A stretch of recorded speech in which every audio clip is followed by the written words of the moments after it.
부동산 불패 심리는 계속 갈 것이냐, 요걸 봐야 되죠. 그런데 우리나라가 집값이 무너지던 시기가 여러 번이 있었죠. 대표적으로 2000년대 이후에는 글로벌 금융위기가 있었고, 2000년대 이전에는 IMF가 있었고, 그 이전에는 일기 신도시 입주 때가 있었죠.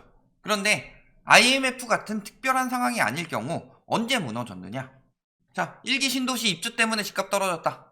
그 다음에 글로벌 금융위기 때문에 집값 떨어졌다. IMF 때문에 집값 떨어졌다. 크게 이렇게 세 가지가 나오죠. 그랬을 때 IMF 때는 동아시아 전반적인 문제였지만 세계 위기는 아니고 부동산 위기가 아니라 이거는 오히려 경제 위기 때문에 부동산이 무너졌다. 이렇게 보시면 되겠죠. 이때 IMF 같은 우리나라의 경제 위기가 아직까지 온 적이 없죠. 지금도 뭐 코로나로 인해서 일자리가 IMF만큼 줄었다. 물론 위기 상황은 비슷할 수 있겠지만 IMF 때랑 지금이랑 다른 점은 이때는 처음 맞았죠. 그래서 많은 패러다임이 바뀌었죠. 대표적으로 평생직장. 평생직장 개념이 IMF 이후 깨졌죠. 이런 게 깨지면서 무슨 일들이 벌어졌어요? 대기업과 중소기업의 격차가 많이 벌어졌죠.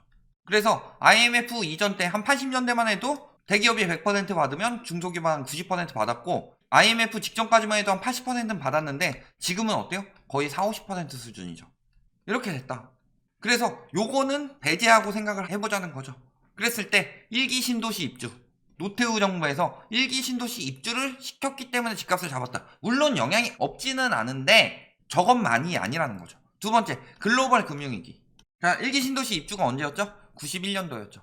글로벌 금융위기는 언제 시작됐어요? 2008년도에 시작이 됐죠.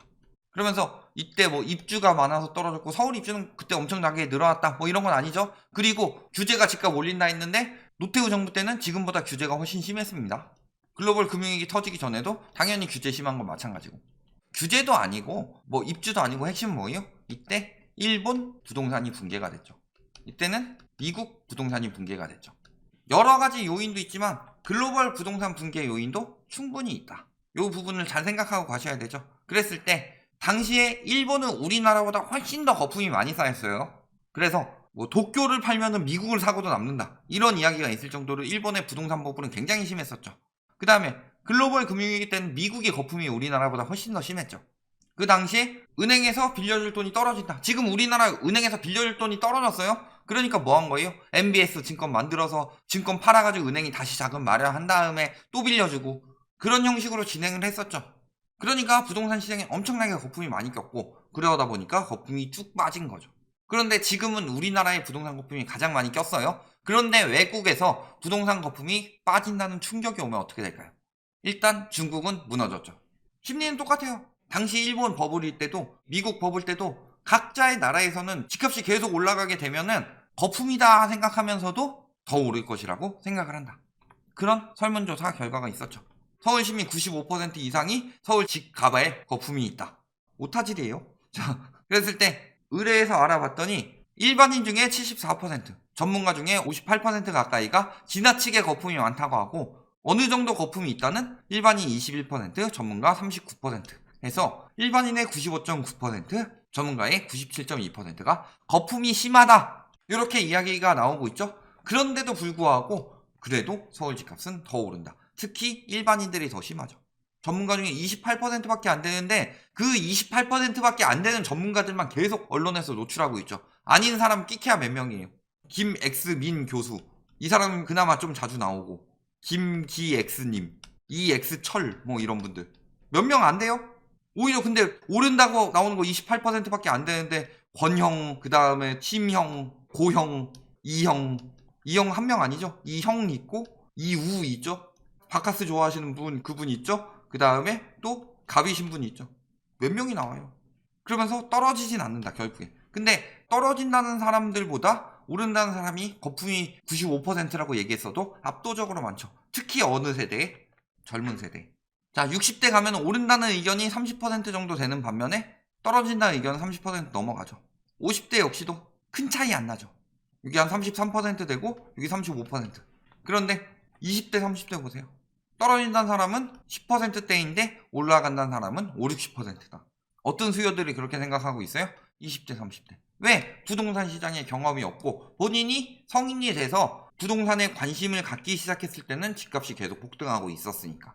이게 언론의 효과죠. 그래서 정부 정책보다 그 언론의 효과가 집값에 더 영향을 많이 줬다는 의견이 나왔어요. 거기 보면 대박이에요. 부동산 키워드 1, 2, 3위는 문재인, 김현미, 홍남기. 그리고 그 다음을 차지하는 게 상승 전문가들이에요. 자, 그런데 미국 같은 경우 벌써 심리가 사기 좋은 때는 25%, 팔기 좋은 때는 69%. 우리나라보다 거품이 덜 낀 미국이. 왜? 얘네는 한번 뒤지게 얻어맞았죠? 서브프라임 모기지 사태. 그게 리먼 브러더스 사태로 이어져서 글로벌 금융위기로 터지는 동안 우리나라에서 뭐 했어요? 세금 완화? 규제 완화? 여기까지는 좋다. 그럴 수 있죠. 집값 침체를 막아야 되니까 세금 완화, 규제 완화 정도는 해줄 수 있어요. 그런데 MB 정부에서 가장 잘못한 게 뭐예요? 전세자금 대출 완화. 세계적으로 가계부채를 줄이고 있는데 전세자금 대출을 완화한다는 거는 가계부채를 늘리겠다는 거죠. 거기다가 전세자금 대출을 완화하면은 자, 다주택 100채 가지고 있는 사람이 있어요? 이 사람이 무너지게 되면은 한 가구가 무너지는 거죠. 그런데 이 사람을 살리기 위해서 전세 100가구의 가격을 올려버린 거예요. 다음 정부에서는 뭐 했어요? 전세자금 대출 더 풀었죠. MB정부에서 1억 2억 두 번 풀 동안 다음 정부에서 3억 5억 두 번 풀었죠. 그리고 초이노믹스로 실수요들도 집 사라 해가지고 대출까지 빠방하게 내줘버렸다. 미친 짓거리들 한 거죠. 그래서 우리나라에 거품이 꼈죠. 그리고 미친 부동산 심리가 나타나고 있죠. 그런데 부동산으로 망해본 나라는 어때요? 다른 나라는 GDP 대비 가계부채가 글로벌 금융위기 이후 쭉 빠지다가 거의 뭐 미중 무역전쟁 터지고 코로나 터질 때쯤 올라갔는데 우리나라는 끊임없이 올라갔고 15년부터 폭증했죠. 그런데 미국 같은 경우는 언제 폭증했냐? 20년에 폭증했어요. 코로나 터진 이후. 그런데 벌써 팔기 좋은 때다. 불패 심리가 없죠. 우리나라만 남아있는 거다 거의. 그러면서 패닉 바잉한 4명 중 3명이 후회하고 있다라고 벌써 이야기가 나오고 있는데 우리나라는 뭐라 그래요? 집값 올랐으니까 괜찮다. 이 말 안 듣고 집 샀으니까 다행이다. 얼마가 올랐는데 이딴 이야기는 하고 있죠. 팔리긴 해요. 그게 네 손에 들어왔어요? 물론 뭐 더 큰 집을 샀어야 하는 후회도 있지만 실질적으로 유지 보수의 예상보다 손 많이 가고 이런 집 사고 있어요. 우리나라는 집값 오른답시고 이런 것도 절대 후회 안 하죠. 그래도 집값은 올랐으니까. 분명히 작년에도 올해도 뭐라 그래요? 주택 판매 최고고 2년 전에 24가구당 한 채였던 것에 비해서 65가정당 한 채 정도에 불과해서 공급 부족 때문에 집값이 올랐다. 공급이 부족해서 집값이 올랐는데 왜 미국은 벌써 떨어진다고 하고 있을까요? 왜 지금 위험하다고 하고 있을까요? 공급이 핵심이 아니에요. 공급은 그대로인데 수요가 급격히 늘어났으니까 그런 거지. 우리나라나 공급에 계속 연연해가지고 공급 때문에 오른다 하면서 공급만 가지고 물고 늘어지는 거지. 외국에서는 공급 수요를 같이 보죠. 그리고 여기는 공급을 중산층에 구매할 만한 주택으로 부동산 시장에 나온 것. 즉 매물을 이야기를 하죠. 근데 왜 우리나라는 계속 입주만 이야기를 하고 있느냐. 매물은 늘어나고 있는데. 거기다가 지금 글로벌 부동산 주식 거품 경고 나오고 있죠. 우리나라 부동산 전문가들이나 글로벌 시장 안 보고 맨날 오른다고 하지. 글로벌 시장에서 뭐라 그래요 맨날. 올랐는데 인상하고 주택 구매자들의 고민이 깊고 힘들고 계속 이 이야기 하고 있죠. 계속 기준금리 올리면 힘들다. 구매하는 사람들 힘들다. 이 이야기 하고 있는데 우리나라 금리 처음에 올렸을 때 뭐라고 그랬어요? 0.25%포인트 가지고는 집값 안 떨어져요. 두 번째 올릴 때도 뭐라고 그랬어요? 집값 안 떨어져요. 대출 규제 때문이에요. 1월에 올렸을 때. 1월에 대출 규제 다시 풀렸죠. 총량은 풀렸죠. 다시. 물론 전보다 총량이 축소되긴 했지만 그래도 4분기보단 풀렸죠. 작년 4분기보다. 그런데 인제서야 집값 떨어지기 시작하니까 말 바꾸는 거. 집값 떨어지기 시작한 뒤에 떨어진다고 예측하는 사람이 전문가예요 과연? 맨날 우리나라에서 하는 소리 뭐예요? 규제 완화해라. 양도세 완화해라. 보유세 완화해라. 세금 가두리 완화해야 된다. 그러면서 GDP 대비 취득세가 가장 높다. 우리나라 부동산 세금 OECD 1위래요. 깜짝 놀랐어요. 그래서 봤더니 GDP 대비 자산세 비중이래요. 언제부터 세금을 GDP 대비로 부동산세를 비교를 해요? 자, 우리나라는 예를 들어 GDP가 1억이고 집값이 10억이다. 근데 외국 같은 경우는 GDP가 2억이고 집값이 8억이에요. 이렇게 따져보면 어때요? 여기는 8억에 세금 1억 내고 있고 우리나라는 10억에서 세금 5천만 원 내고 있어요. 그래도 똑같죠. GDP 대비로 비교해보면. 근데 실질적으로 세금은 요 나라가 훨씬 높죠. 근데 언제부터 GDP 대비로 비교했어요? 집값 대비로 비교해야지. 근데 우리나라는 집값이 너무나도 높죠. 뭐 프랑스, 영국, 룩셈부르크, 캐나다, 벨기에, 미국, 일본, 스페인, 아이슬란드 그 넘베어 들어가셔서 요 나라 중에서 우리나라보다 집값 비싼 나라 있으면 가지고 와보세요. 사이트 하나 보여드릴까요? 도심에서 아파트를 구입하는 평방미터당 도시별 가격. 홍콩 1등 그리고 2등에 대한민국 서울이 나오고 있습니다. 물론 이게 100% 맞는 자료는 아니지만 그래도 어느 정도는 모아져 있는 거죠. 그랬을 때 웬만한 곳들보다 높다. 저번에 보셨듯이 10억으로 살 수 있는 아파트들 찾아봤을 때 강남이 제일 작았죠.